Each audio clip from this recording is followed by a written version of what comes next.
Autre sujet, toujours pas d'issue dans les conflits qui opposent la RPTC aux opérateurs de télécommunications. Les deux parties ne se mettent toujours pas d'accord sur les modalités de paiement des nouvelles perceptions dues à la RPTC. Au regard de toutes ces revendications, les opérateurs de télécommunications qui n'ont toujours pas encore trouvé gain de cause viennent de saisir le Conseil d'État pour que cette instance tranche sur l'affaire et que le climat des affaires soit garanti en RDC. Fezamika pour plus de précisions. Il n'y a toujours pas de consensus entre la RPTC et les opérateurs du secteur de télécommunications.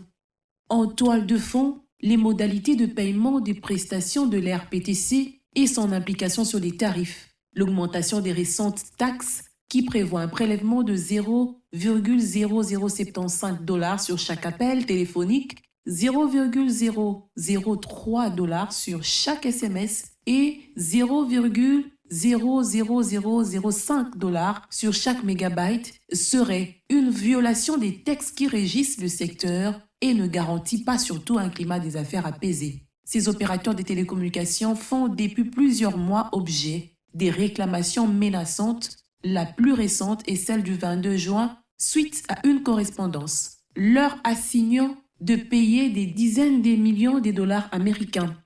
En dépit de différentes correspondances qui n'ont pas eu des suites favorables, ces opérateurs continuent à solliciter un terrain d'entente pour la suppression de ces nouveaux prélèvements qui peuvent avoir une incidence sur les prix des appels téléphoniques et autres services. Cette situation pourrait générer d'autres conséquences lourdes sur l'économie du pays, entre autres la réduction ou les ralentissements des investissements et les déploiements des infrastructures à travers la République démocratique du Congo. C'est aussi un obstacle majeur dans la mise en œuvre du plan national du numérique prôné par le président de la République.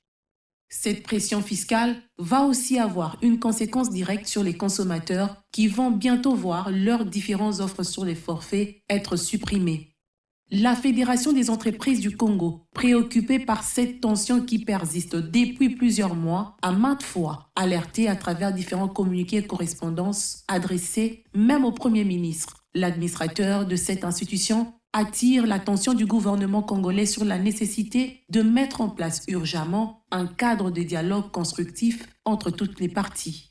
Face à cette incertitude qui persiste, le comité professionnel des opérateurs de télécommunications vient de saisir le Conseil d'État afin qu'il puisse trancher sur cette affaire qui l'oppose désormais à la RPTC.